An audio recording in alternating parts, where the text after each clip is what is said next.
मुल्की तजारती खसारे में जारी माली साल के पहले 9 माह में 24.94% की कमी रिकॉर्ड की गई, जबकि बरामदात में सालाना बुनियादों पर 8.93% का इजाफा और दरामदात में सालाना बुनियादों पर 8.65% की कमी हुई।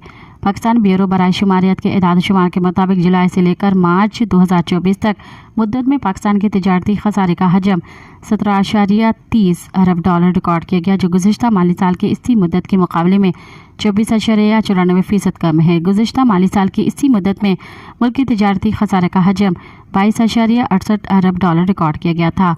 मार्च में पाकिस्तान के तजारती खसारे का हजम 2.17 अरब डॉलर रिकॉर्ड किया गया, जो गुज़िश्ता साल मार्च के मुकाबले में 54.30% ज़्यादा है। मज़ीद ख़बरन ऐं तफ़सीलात लाइ विज़िट कयो असांजी वेबसाइट www.awamiNewsHD.com ऐं ॾिसंदा रहो अवामी न्यूज़ HD।